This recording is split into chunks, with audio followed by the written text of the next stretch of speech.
At 22 years old, I was unhappily single and I felt so insecure in dating and relationships. I had very low self-esteem, I had low self-worth, and I relied solely on external validation. I was that girl that was waiting for that one man to come into her life so her life can finally start and have meaning. So I was basically waiting for someone else to love me so that could give me permission to feel like I have meaning and I have value, and permission then to love myself. Fast forward to now, I'm in the most loving, secure, and easiest relationship of my life. And I'm 3 years in with a man whose emotional availability I used to think only existed in movies. And you know, for me, the relationship isn't even the real win. The win is that for the first time in my life, I feel completely secure in myself, whether that person is in the room with me or not. And this is the part that nobody is really talking about when it comes to love, when it comes to relationship. Nobody tells you that it's not about finding the right person, but it's about becoming the right person, becoming the right version of yourself first. Because when I was 22, I had genuinely no idea that this was even possible. I thought that I was just someone who struggled with this. I was just one of those unlucky women who maybe had other things in life, but not this one. At 18, I was a friend that was always single, always third wheeling, and when I was talking to someone or dating someone, it never lasted more than a few months. I knew that I wanted that, but I suppressed how much it bothered me that I didn't have it. And that was because at that point in my life, I had my friends around. So a relationship wasn't even a priority. However, I did overcome this, and going into my 20s, I've started feeling a lot more secure in myself. I think that living independently, completely on my own, cut away even from my friends, really helped me with that, because it brought me closer to myself. It forced me to become my own best friend at that point, and it gave me that feeling that I can take care of myself and that I have my back. And maybe you could call this natural maturity, but I think there were some things that really helped me along the way, from going from zero security and completely insecure to actually feeling secure in myself and then secure in my relationships. So when I moved away from my friends, it was when I couldn't hide from this fact anymore. I couldn't suppress that feeling of wanting more, of wanting love, but not being able to have it. So in my head, I started having the belief that maybe real love might not be in the cards for someone like me. And my options were either to try hard and fail, or to completely give up and embrace being alone. And I'm not gonna lie, being alone at that point in my life really bothered me at the beginning, and I was like trying so hard to hide from myself, but I had nowhere to go and hide to. Like wherever I would go, myself would follow me. So even though at the beginning I avoided it because I knew I will have to face all of the uncomfortable emotions that I have been avoiding all of my life, and they've been piling up, I also knew that this shadow that I've been allowing to pile up will keep following me, and I won't be able to get rid of it unless I turn my attention towards it, unless I turn towards it and completely face it. And yeah, I can't sit here and tell you that it was easy and it was comfortable. I really wish it was. The beginning, I really tried so hard to avoid it by deluding myself and by telling myself that no, I don't need to do that. I just need to put myself out there and date, and things are going to just magically work out, because that's how other people get to have relationships. They just go out there and they end up in these amazing relationships. But you can never compare yourself and where you are with someone else, because you never know where that person was and how they got there. I was trying to avoid doing the work so much that I would delude myself that I would choose to go out there and like try rather than facing it. But little did I know that this will actually push me towards that shadow even more. Because that's the thing about dating. When you're dating someone, you are finding a mirror. So whoever you're going to attract is going to reflect back at you exactly what you are and what you believe about relationships and about love. So dating was what forced me to see the whole truth about myself. So as I dated and as I talked to more people, that's when I realized more and more that I was doing a lot of things that were self-destructive, that was self-sabotaging, like my avoidance tendencies, my fear of vulnerability. And while at the same time I will be taking things personally, and I will be overthinking, and I will be having anxiety and getting attached to people when things didn't work out. So where was the switch? Because if I told the 18-year-old me, or even the 22-year-old me, that I would be now almost 4 years into the most loving, secure, healthy relationship of my life and building a beautiful life together, I would have probably laughed at you. I wouldn't have believed you. And maybe you're thinking, oh, 8 years or even 4 years is such a long time. And yeah, people do change in that time period. But the change for me, it really happened in the course of 1 year. I started doing the work when I was 22, and I finally got into my relationship at 23. So this doesn't have to take years to fix. It can happen less than a year. And I know that because this is what happened to me. Okay, so you might be thinking, what triggered this though? What was the turning point? What was the shift that was able to turn me in less than a year from an insecure person in love to a secure woman in love and in life? So was it just about my frontal lobe finally developing and it was just about me growing up? No, because I can tell you for sure that age doesn't really mean much in becoming secure and becoming secure in love. Because I mean, if it was, that would mean a lot of older people won't struggle with their relationships. A lot of older people will have figured it out in love and in relationships. But we all know that there's so many women and men that are still anxious or insecure in their relationships, being in toxic or even unhealthy dynamics, no matter their age. So if it's not age, what is it? For me, the turning point came from all of my trial and error. In that space of that 1 year of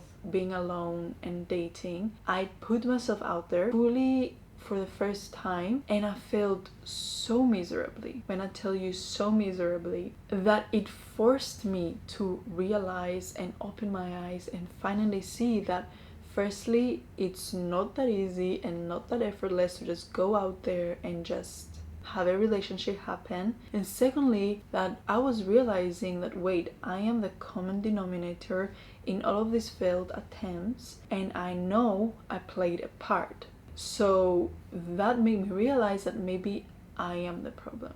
Maybe I have something to do with it. And I'm really glad looking back at it now that I failed so hard, because if I didn't fail so bad and I ended up in a good enough relationship, it would have taken me so much longer to see that actually what stops me from having a good or even healthy and secure relationship is myself and not anyone else. I could have blamed the men, I could have blamed society, the apps, the short attention span, the hookup culture, whatever that there is out there to blame. Blaming others, I knew that wouldn't really help me to make a change in my life. So what I did was to take full responsibility of my part, because I knew that regardless of the current space, regardless of the current scene, regardless of what was happening out there, people my age were still getting into their dream relationships. So I knew from that real love was out there and great relationships, healthy relationships are possible. And if I was not attracting it, it was because something inside of me repelled it. Something inside of me was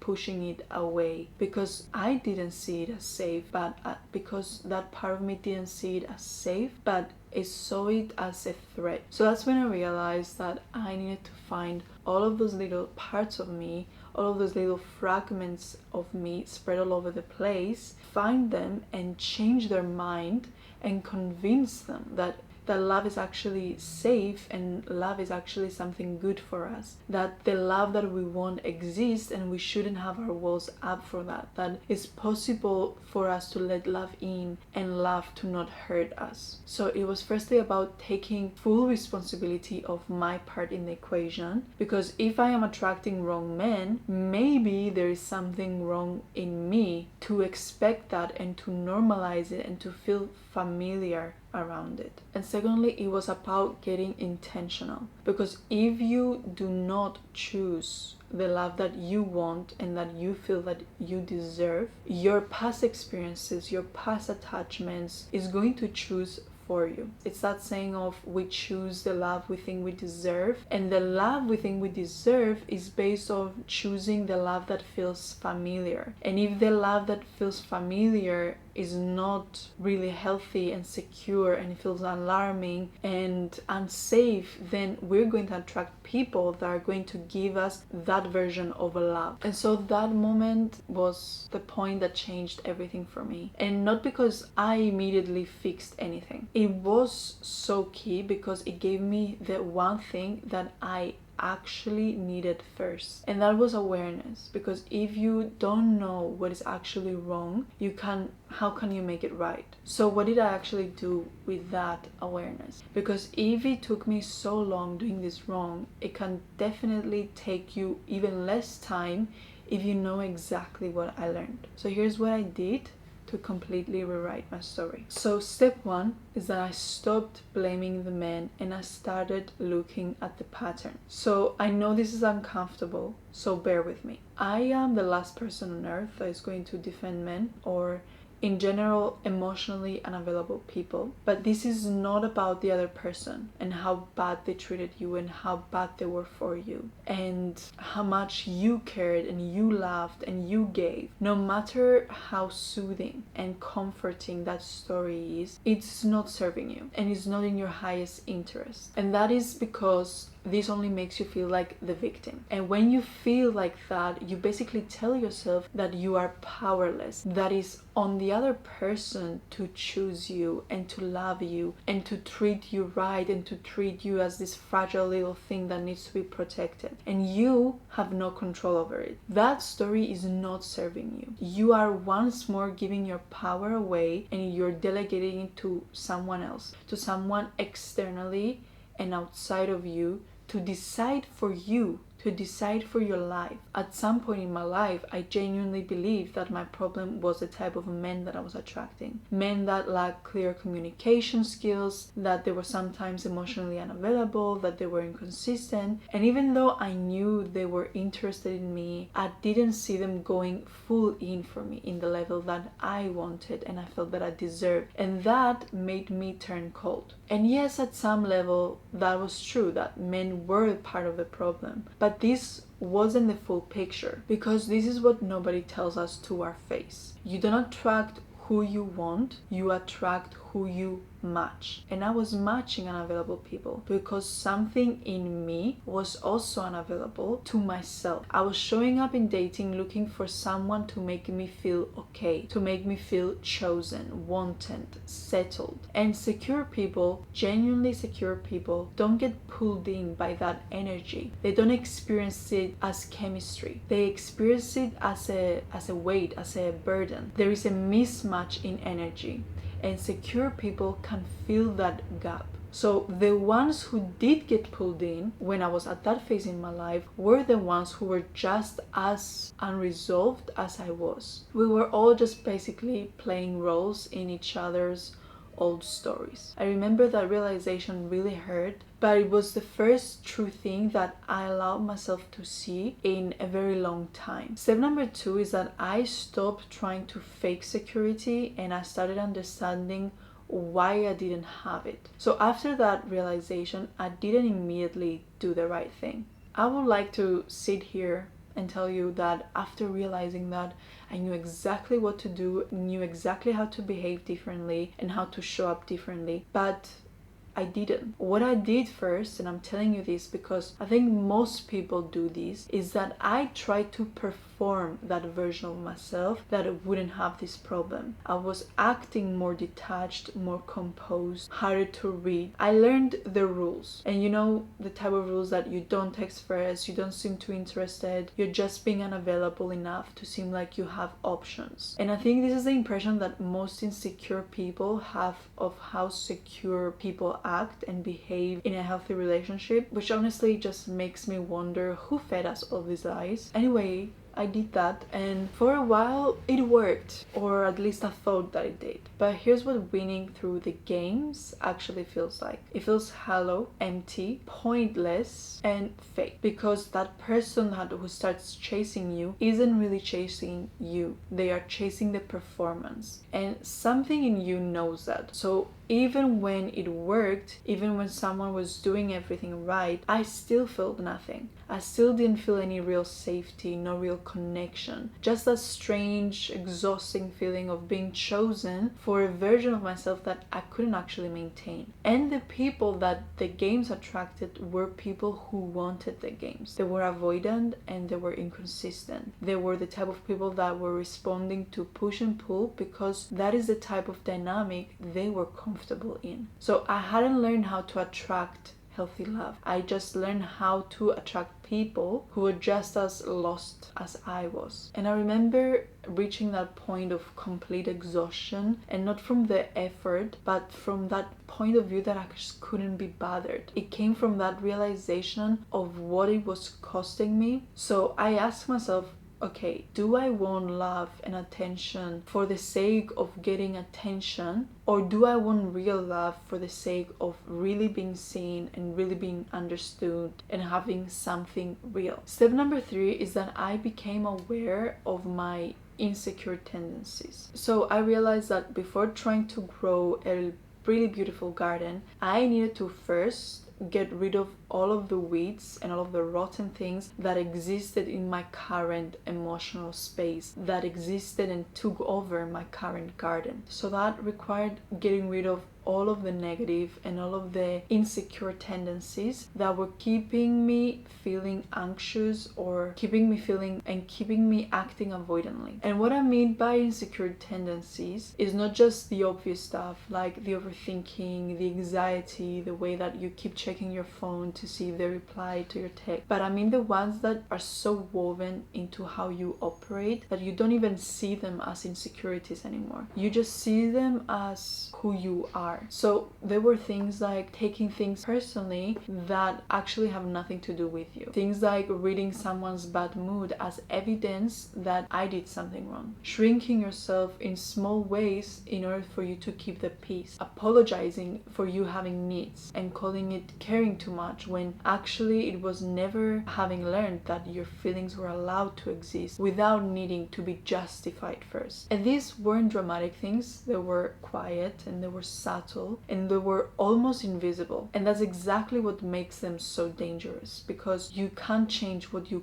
can't see. You can't change the things that you think that are you, that they are just how you act, and you're just a very sensitive and caring person that likes to give and give. You need to learn that some of your insecurities and your tendencies are not who you are, but they're just tendencies that you adopted in order to survive, and there were behaviors that you adopted at a time in your life where you didn't know what else could keep you safe. So the first thing that I had to do was to get brutally honest about the specific ways that I was showing up that were keeping me stuck. And I didn't do that to shame myself, but I just did that because I needed to finally see clearly. And I knew that clarity is going to be the beginning of everything, of the beginning of all of the healing that I needed to do. Because until I could see myself clearly, I will keep attracting people with the same patterns and staying stuck in that same loop for all of eternity. So I realized that if I kept avoiding facing my insecurities, I will only end up dating them. And I will only end up in situations that will flag them up so I could notice them and I could see them and I could understand them. So you see, we really have no other option. Like, distracting ourselves can only last so long. So at some point you need to just sit with yourself yourself and see where you are and ask yourself, am I happy being this way? Am I happy feeling this way? Am I happy receiving love this way for the rest of my life? And the sooner you get brutally honest with yourself, the sooner you stop accepting BS, firstly from yourself and secondly from others. Step number 4 is that I realized that my standards meant nothing without the identity to back them up. Okay, so this one is going to be uncomfortable for some of you. It's one of the most important things that I have ever understood about myself. So at some point in my journey, I became very clear on what I wanted. I had the standards, I could articulate them so beautifully. I knew my non-negotiables, I had my list, I knew my green flag. I had done enough work to know exactly the kind of relationship that I was looking for. And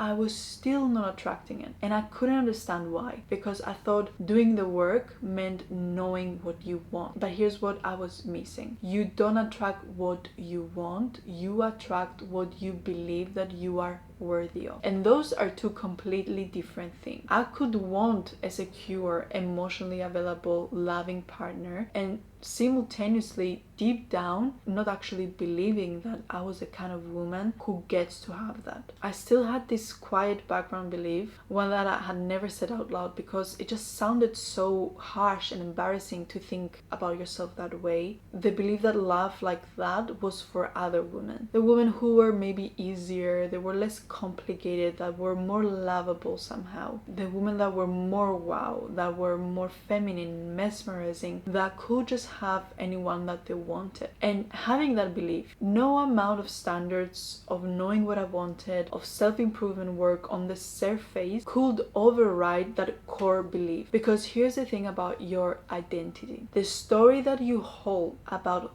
who you are in love, your life will always find a way to prove it right. So if you believe you're someone who gets left, you will unconsciously create the conditions to confirm that. You will push people away before they can leave. You will choose people who are always going to leave. You will maybe interpret normal human distance as abandonment. And not because you're broken and there's something wrong with you, but because your mind is doing exactly what minds do. They're finding evidence for what they already believe to be true, what it has seemed to be true consistently in the past. And so that's what it expects to happen again, time and time again, even though our brain is wishing desperately for a different outcome. So the shift wasn't just changing my behavior and what I was tolerating, but it was also changing the story that I held about who I was in love and what I deserved to get in love. Going from the story of someone who has to earn love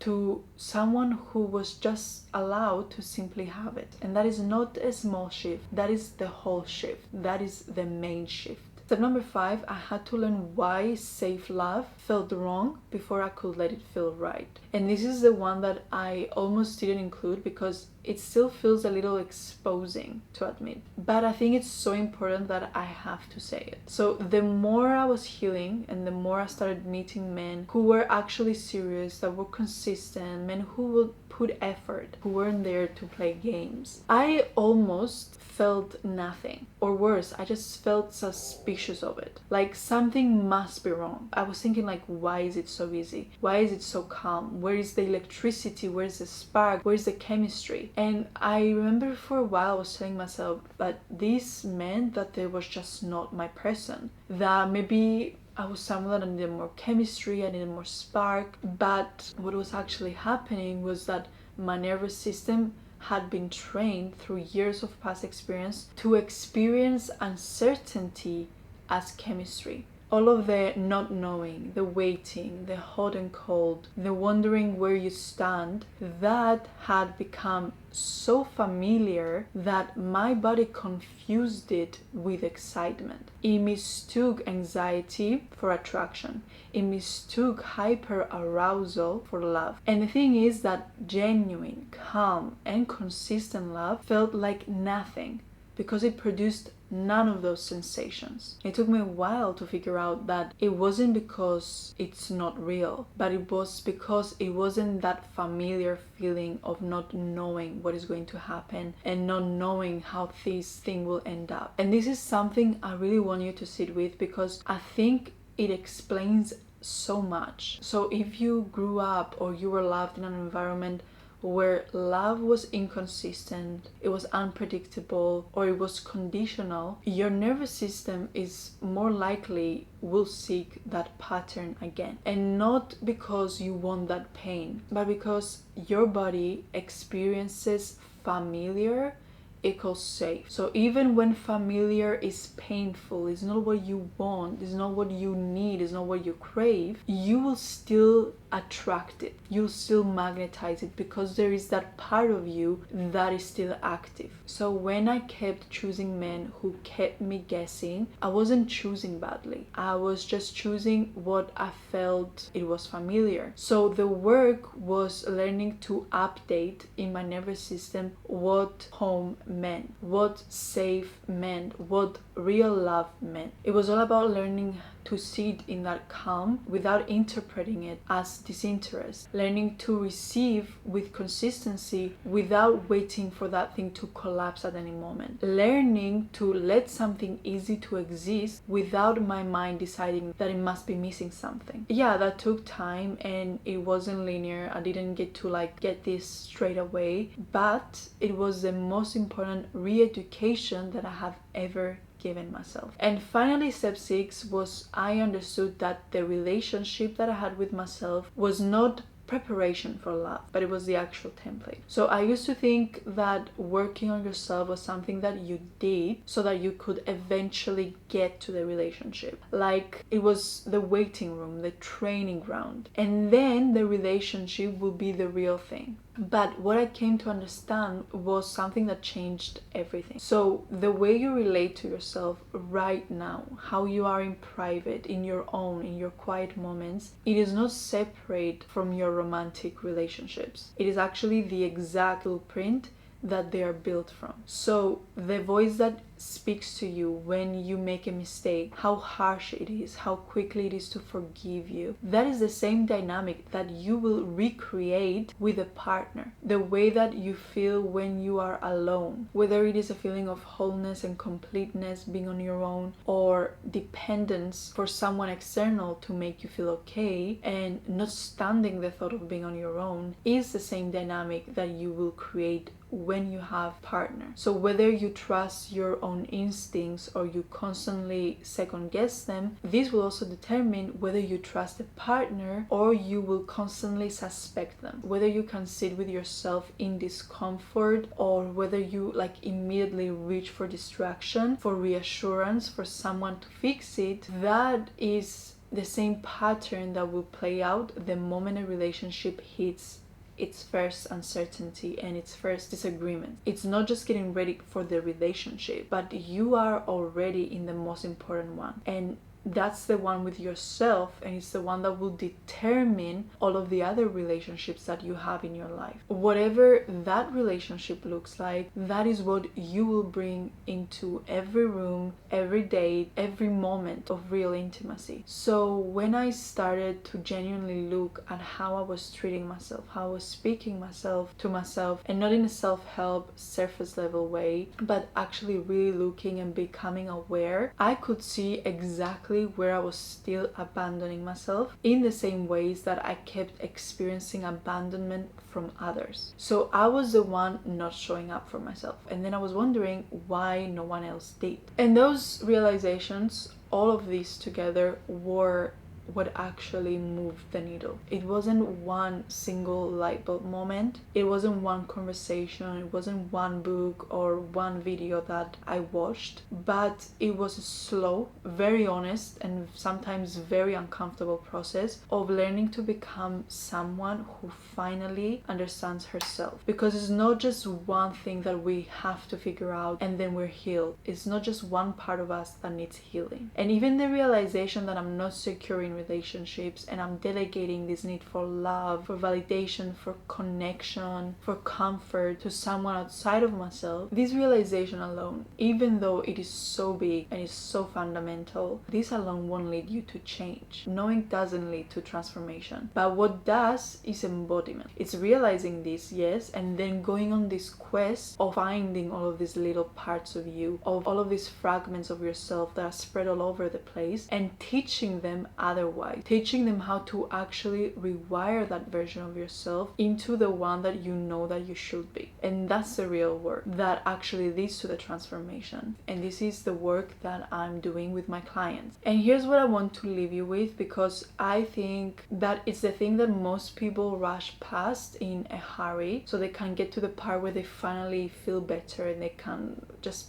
breathe. So the other part is that your pattern in love is not evidence of what you deserve. It is evidence of what you have learned. And somewhere along the way, in the way love was or was not given to you, in the early experiences that left a mark on you, you formed a belief about what love feels like, about what you have to do to keep it, and about whether you are the kind of person who gets to have it easily and gets to have it unconditionally. And you have been living by that belief ever since, without ever questioning it, without even knowing that it was a belief rather than a fact. So the moment I started questioning it, really pulling it apart and breaking it down, it was the moment that everything started to shift for me. And that's when I went from waiting for permission from someone else to tell me that my life had meaning, to finally creating the healthiest, most secure and loving relationship with myself that led me to the healthiest, most healthy, fulfilling relationship with my partner. In a relationship where my so-called unrealistic standards turned out to just be